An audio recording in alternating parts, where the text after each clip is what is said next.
quite close to thinking that my barber should be an essential service. It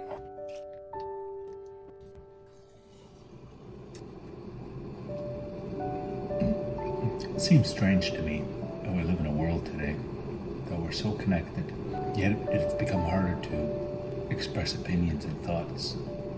And even more worrisome is when you express opinions and thoughts, it's become even harder to have intelligent conversations and debates. The world seems to have become more polarized. That if you're not with us, you're against us attitude.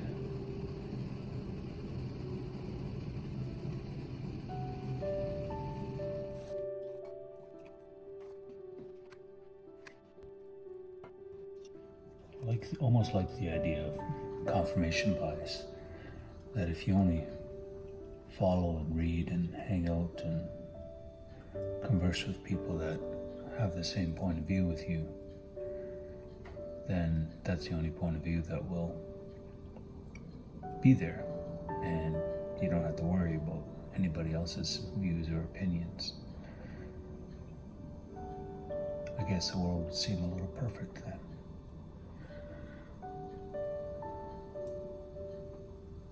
But I don't believe that's very healthy.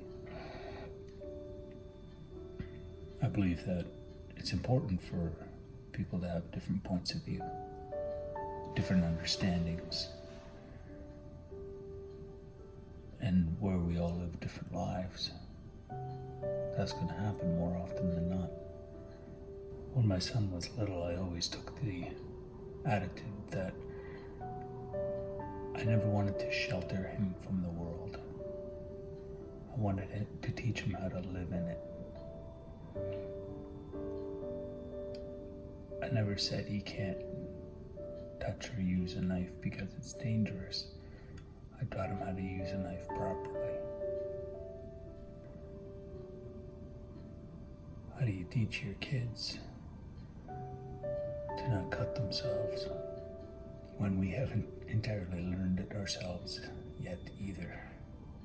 We didn't grow up with this. Thank goodness.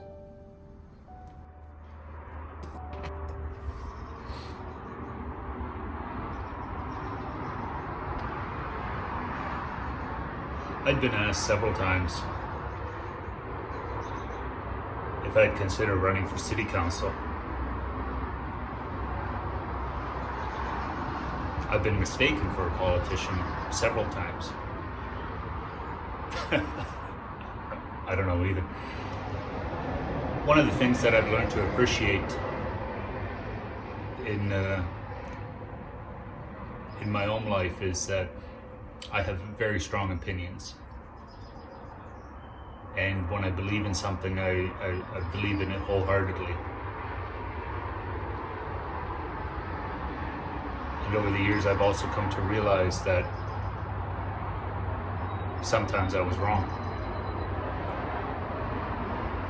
And that point of view that I had a few years ago,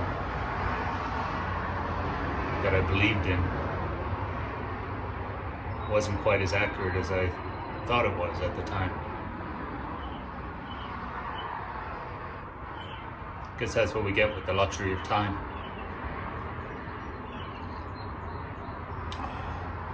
And a bit of an open mind, I guess, to learn and to grow. I enjoy intelligent, thought-out responses and opinions that might be contradictory to mine.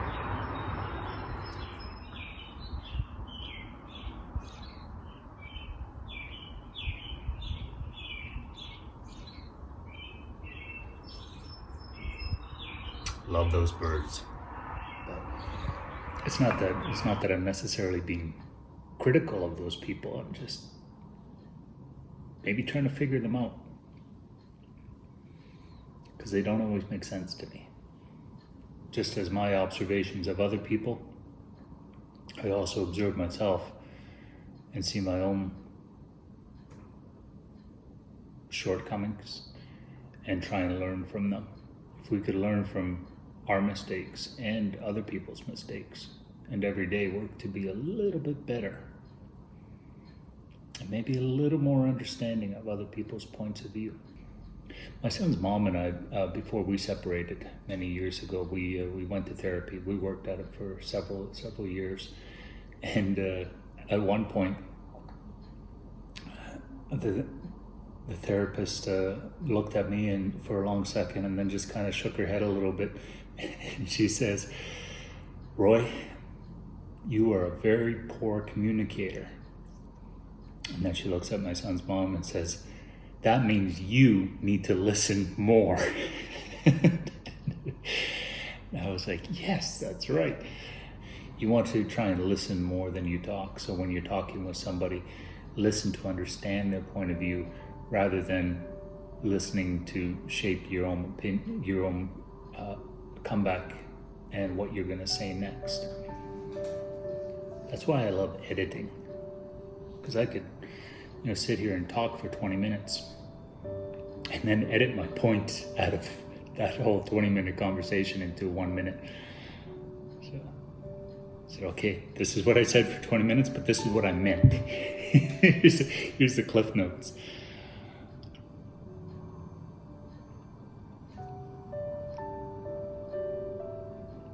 Yeah, if I could get a little better every day.